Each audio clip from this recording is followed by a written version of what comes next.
স্থায়ীকরণ ভাতা বাড়ানো সহ 14 দফা দাবির ভিত্তিতে কোচবিহার জেলা শাসকের দপ্তরে ডেপুটেশন দিল West Bengal anganwadi workers and helper union.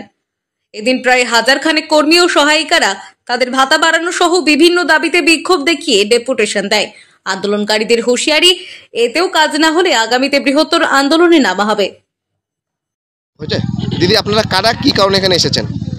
আমরা আইসিডিএস মানে অঙ্গনওয়াড়ি কর্মী সহায়িকারা এখানে এসেছি।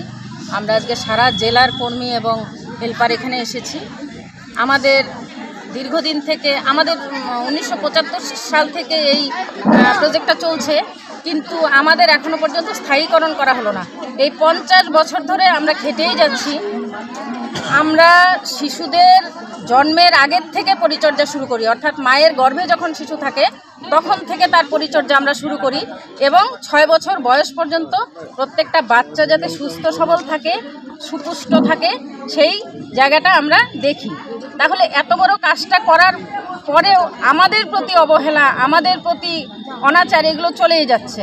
আমরা সেন্টারে যেসব সেন্টারে কাজ করি তার বেশিরভাগ সেন্টারের পরিকাঠামো অত্যন্ত খারাপ। কোনো সেন্টারের চাল নেই, জল পড়ে, কোনো সেন্টারে জল নেই, রান্নার জল নেই, সেখানে ওয়ার্কাররা জল দূর থেকে নিয়ে আসে। কি চাচ্ছেন এখন আপনারা?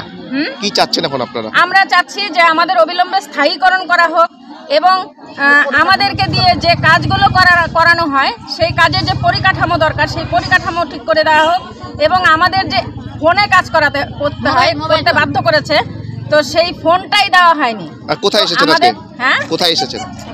আমরা আজকে ডিএম স্যারের কাছে এসেছি। দাবি পূরণ হলে কি করবেন? এডিএম স্যার এবং ডিএম স্যারের কাছে এসেছি। যদি আজকে দাবি পূরণ না হয় আমরা সারা কুচবিহার ডিস্ট্রিক্ট একবারে সমস্ত সেন্টারগুলো অনির্দিষ্টকালের জন্য বন্ধ করব। মূল কয় দফা দাবি রয়েছে আপনাদের? আমাদের আজকে 14 দফা দাবি রয়েছে। আপনার নাম? আমার নাম মমতা সরকার দাস, কুচবিহার 1 আইসিডিএস।